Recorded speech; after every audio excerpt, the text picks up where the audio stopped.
नमस्कार, मैं हूं श्वेता रंजन। आप देख रहे हैं नेशनल खबर। कोरोना को लेकर ये तो आपने बहुत सुना होगा कि 2 गज की दूरी, मास्क है जरूरी, हाथ सैनिटाइज करते रहिए और आप अपने चारों ओर जो है आप साफ सफाई का ध्यान रखिए, लोगों से दूरी बनाइए, तमाम एहतियात बरतिए, जिससे आप कोरोना वायरस से बच सकते हैं। तो मैं भी यही कहना चाहूंगी कि यही एकमात्र उपाय है जिससे शायद आप कोरोना वायरस से खुद को बचा सकते हैं। और अगर आप संक्रमित हो गए तो आप पर तरह तरह के जो प्रयोग है वो किए जा सकते हैं, यानी आपकी जिंदगी एक चूहे की भांति हो सकती है। जी हाँ, मैं ऐसा इसलिए कह रही हूँ क्योंकि पिछले 1 साल से ऊपर का वक्त अगर आप उठाकर देखें तो इंसानों की जिंदगी एक चूहे की भांति हो गई है। तरह तरह के तमाम प्रयोग किए जा रहे हैं लगातार। अब आप देखिए ना, अभी मैं लेटेस्ट मामला उठाती हूँ जो उत्तर प्रदेश का है, सिद्धार्थ नगर का। हालांकि इस मामले पर जिसकी मैं चर्चा करने वाली हूँ, नीति आयोग के डॉक्टर पॉल ने कहा है कि नहीं, ऐसा कुछ नहीं है कि इससे कुछ गलत हो गया है, कि अगर किसी पेशेंट को पहले कोवैक्सीन की डोज पड़ जाए और बाद में कोविशील्ड की, या फिर पहले कोविशील्ड की बाद में कोवैक्सीन की, उससे कोई खतरा नहीं है। लेकिन आप देखिए, उत्तर प्रदेश के सिद्धार्थ नगर में एक ऐसा ही मामला आया है जहां 20 ऐसे पेशेंट मिले हैं जिनको कोवैक्सीन डोज जो है वो दिया गया और फिर अगली डोज जो है, पहला कोविशील्ड दिया गया और अगली डोज जो है वो कोवैक्सीन की दी गई। तो दोनों अलग अलग वैक्सीन 20 ऐसे पेशेंट को पड़ गए, जिसके बाद बवाल मचा है। हालांकि इस पर कहा जा रहा है कि उसका कोई हार्म नहीं है, लेकिन आप देखिए पिछले कुछ दिनों से, पिछले कुछ साल से रादर मैं ये कहूंगी कि जिस तरह से प्रयोग इंसानों की जिंदगी पर किए गए हैं और बीते दिनों जिस तरह से जो जो ट्रीटमेंट अपनाया गया, जो भी प्रयोग किए गए उसको विड्रॉ किया गया, उससे यही लगता है कि हमारी जिंदगी, मेरी और आपकी जिंदगी बस चूहे की जिंदगी की तरह बनकर रह गई है जिस पर प्रयोग किए जा रहे हैं। तो आप देखिए, मैं शुरुआत करती हूँ, आपको बताती हूँ अभी लेटेस्ट मामला जो है प्लाज्मा थेरेपी से। चलिए यहीं से शुरू करते हैं।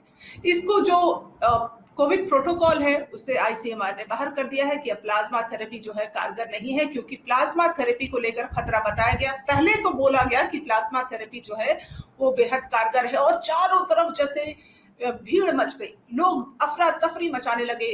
आप देखिए सोशल मीडिया कहीं उठाकर देख लीजिए, फेसबुक से लेकर आप ट्विटर पर लोग तरह तरह से मांग कर रहे थे कि प्लाज्मा थेरेपी के लिए प्लाज्मा चाहिए, हमारा ये परिवार का ये सदस्य जो है वो अभी फंसा हुआ है किसी अस्पताल में, वो सदस्य फंसा हुआ है, और प्लाज्मा की मांग जो है लगातार बढ़ गई थी और हर तरफ इसको लेकर एक अफरा तफरी त्राहिमाम।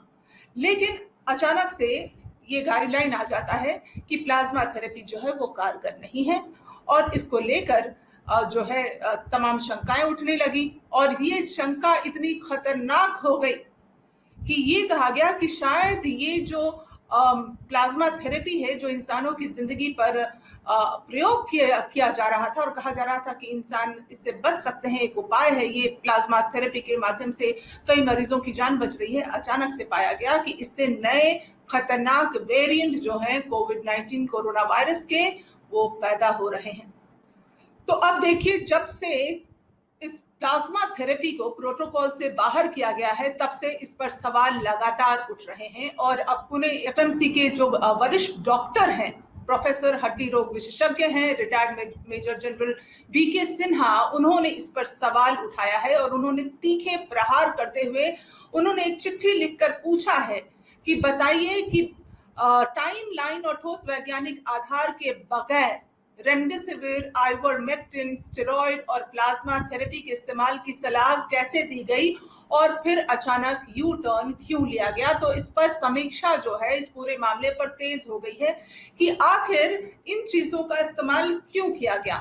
बेधड़क, बेतरतीब तरीके से, बेअंदाज तरीके से लगातार पेशेंट्स जो है मारा मारी कर रहे थे कि उनको रेमडेसिविर इंजेक्शन चाहिए। जो इंजेक्शन 3,000 4,000 में मिलता वो शायद 70,000 के मार्केट में मिलने लगे थे। अचानक से पूरा का पूरा एक बवाल खड़ा हो गया था रेमडेसिविर को लेकर, आइवरमेक्टिन को लेकर। आप देखिए उसके बाद हर चीज पर एक सवाल उठ रहा है कि नहीं, ये सारी चीजें कारगर नहीं है।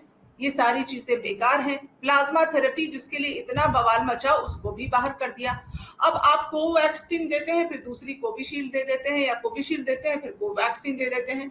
तो और उसको आप लीपापोती करने की भी कोशिश करते हैं कि इसका कोई जो है, इसका कोई नुकसान नहीं है। माना नुकसान नहीं है, तो फिर पहले से जो सरकारें हैं वो क्यों कह रही थी कि आप ये ध्यान रखिए कि पहला डोज आपने जिस वैक्सीन का लिया है, दूसरा आपको वही डोज लेना है। तो एक एक करके आपको मैं बताती हूँ। सबसे पहले प्लाज्मा थेरेपी, इसे माना गया कि ये जीवन रक्षक है, ये इंसानों की जिंदगी जो है बचा सकता है। इस बीमारी से हमें हमारी जिंदगी जो है छीन कर वापस ला सकता है, हमें वापस अपनी जिंदगी मिल सकती है। हालांकि कोविड रिकवरी या प्लाज्मा थेरेपी में प्लाज्मा का उपयोग और लाभ सीमित पाया गया।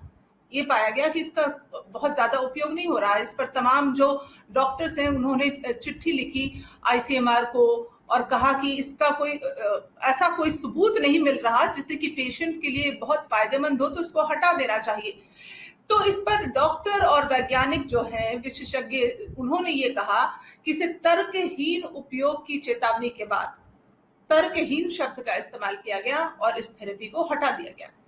फिर मैं बात करूंगी, जब आपको याद हो शुरुआती दिनों में हाइड्रोक्सी क्लोरोक्विन ये बहुत पॉपुलर हुआ। ये एक एंटीवायरल मलेरिया उपचार की दवा थी और कहा गया कि ये दवा जो है कारगर है, ये इंसान की जिंदगी बचा सकता है। इस दवा के लिए बाढ़ आ गई, मारा मारी होने लगी और उसके बाद बड़े पैमाने पर इसका इस्तेमाल किया जाने लगा। हर अस्पताल, हर जगह लोग हाइड्रोक्सी क्लोरोक्विन को लेकर मारा मारी कर रहे थे और फिर बाजारों में ये बंद हो गया। हालांकि इसका उपयोग WHO और वैश्विक स्वास्थ्य अधिकारियों द्वारा बार बार ये सवालों के घेरे में था। WHO बार बार कह रहा था कि इसका उपयोग जो है वो कारगर नहीं है, लेकिन फिर भी इसका इस्तेमाल बेधड़क अंदाज में किया गया। तो आप बताइए, पहले हाइड्रोक्सी क्लोरोक्विन, अभी लेटेस्ट प्लाज्मा थेरेपी, तो हम इंसान नहीं तो और क्या है, हम चूहे ही तो बनकर रह गए हैं। सरकारों ने हमें यही किया है कि अब तक आप देखिए पिछले 1.5 साल से अगर आप नजर दौड़ा के देखें तो हमारे इस शरीर पर तरह तरह के उपयोग किए जा रहे हैं हमारे स्वास्थ्य से जुड़े, और एक तरह का ये खिलवाड़ी है, क्योंकि कोई एक पक्का इलाज लेकर नहीं आ रहा। माना कि आपको एक विश्व के तमाम देश जो हैं वो इसमें लगे हुए हैं कि किसी तरह इस बीमारी का हल निकाला जाए, लेकिन ये जो कुछ भी हो रहा है बेधड़क अंदाज में जितनी दवाइयों का इस्तेमाल किया जा रहा है मरीजों के ऊपर, उससे यही लग रहा है कि इंसानों को जानवर की तरह ट्रीट किया जा रहा है। आइवरमेक्टिन मुझे याद है एक ऐसी दवा है जिसको आप कहिए एक किट का हिस्सा थी कि कोविड के अगर आप पेशेंट हैं तो आपको ये दवा लेनी है। हम सब एक दूसरे को सलाह दे रहे थे कि आइवरमेक्टिन होना चाहिए, आइवरमेक्टिन खरीद के रख लो। हर कोई जो है अपने पास फैबीफ्लू आइवरमेक्टिन खरीद के रख रहा था, ताकि ये दवा जो है सबसे ये फायदेमंद दवा मानी जा रही थी कि अगर कोविड-19 संक्रमित आप होते हैं तो ये दवा तो आपको लेना ही है, यानी कि ये किट का हिस्सा था। उसके बाद ये सवालों के घेरे में आ गया। WHO ने भी इस पर तमाम सवाल उठाए। WHO ने कोविड-19 मामलों में आइवरमेक्टिन के उपयोग को लेकर चेतावनी दी और कहा कि कोई शोध नहीं हुआ है जिसने आइवरमेक्टिन को सुरक्षित और प्रभावी माना है। फिर इस दवा को भी बाहर का रास्ता दिखा दिया गया। तो आप देखिए, hydroxy chloroquine, plasma therapy, ivermectin और क्या क्या आपको बताऊं। एक दवा और भी थी, एड्स की दवा, महामारी के दौरान HIV की दवा लोपिनवीर, रितोनवीर का कई देशों में बड़े पैमाने पर उपयोग हुआ। मैं ये नहीं कहूंगी कि भारत में, कई और देशों में, और इसको ये माना गया कि बहुत कारगर है, लेकिन जब देखा गया कि ये फायदेमंद नहीं हो रहा है तो इसका इस्तेमाल भी रोक दिया गया। तो जिस तरह से आप देखिए स्टेरॉइड बेधड़क इस्तेमाल हो रहा था, स्टेरॉइड्स, उसके बाद ये पाया गया कि ये जो है फंगल की प्रॉब्लम को जन्म दे रहा है। तरह तरह के ब्लैक फंगस, व्हाइट फंगस, अलग अलग चीजें जो है जरूरत से ज्यादा बेतरतीब बेअंदाज तरीके से देने पर जो मरीज हैं इसके घेरे में आ रहे हैं, नई नई बीमारियों के घेरे में। तो फिर इसका इस्तेमाल जो है वो रोका गया, कम किया गया। तो जिस तरह से इंसानी जिंदगी के साथ पिछले 1.5-2 साल में आप देखिए, जब से कोरोना संक्रमण हमारे देश में आया है, जिस तरह से इलाज को लेकर नए नए शोध किए गए, नए नए प्रयोग किए गए इंसानी स्वास्थ्य से जुड़े, वो आप देखिए खतरनाक हो गया है।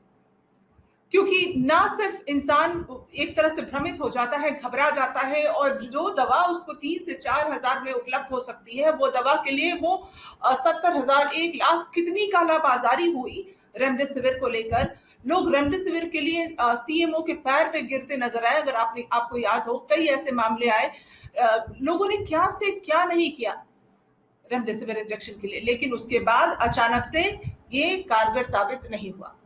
वैसा ही प्लाज्मा थेरेपी के साथ भी हुआ। तो मेरा ये सिर्फ अनुरोध है कि आप अपना ख्याल खुद रखें।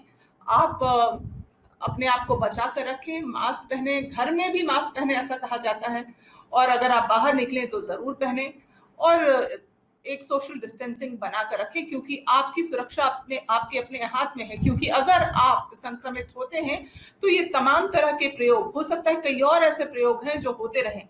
अब देखिए वैक्सीन आया, वैक्सीन को लेकर सरकारों ने ऐलान कर दिया, सरकार ने, कि जो वैक्सीन है वो राज्य सरकारें अपने अपने सेंटर्स खोल सकती हैं, दे सकती हैं। 18 साल से 44 साल की उम्र के लोगों के लिए भी वैक्सीन खुल गया, लेकिन उसके बाद कई सेंटर्स बंद है। महाराष्ट्र में वही आलम है, दिल्ली में वही आलम है। एक डोज लेने के बाद लोग बैठे हुए हैं, कईयों को तो एक डोज भी नसीब नहीं है। तो जिस तरह से हालात है उसमें सिर्फ यही है कि अपनी सुरक्षा आपकी अपने हाथ में है, क्योंकि सरकार तमाम दावे कर ले, लेकिन वो दावे खोखले नजर आ रहे हैं। आप देखिए सीरम इंस्टीट्यूट ऑफ इंडिया के एक अधिकारी का बयान भी आया था, हालांकि बाद में आधार पूनावाला ने उससे पल्ला झाड़ लिया कि नहीं, ये आधिकारिक बयान नहीं है, लेकिन उन्होंने कहा था कि केंद्र सरकार ने सीरम इंस्टीट्यूट ऑफ इंडिया से बातचीत नहीं की थी ये ऐलान करने से पहले कि 18 साल से अधिक उम्र के लोगों को वैक्सीन के लिए सेंटर्स खोल दिए जाए, उनका वैक्सीनेशन चालू कर दिया जाए।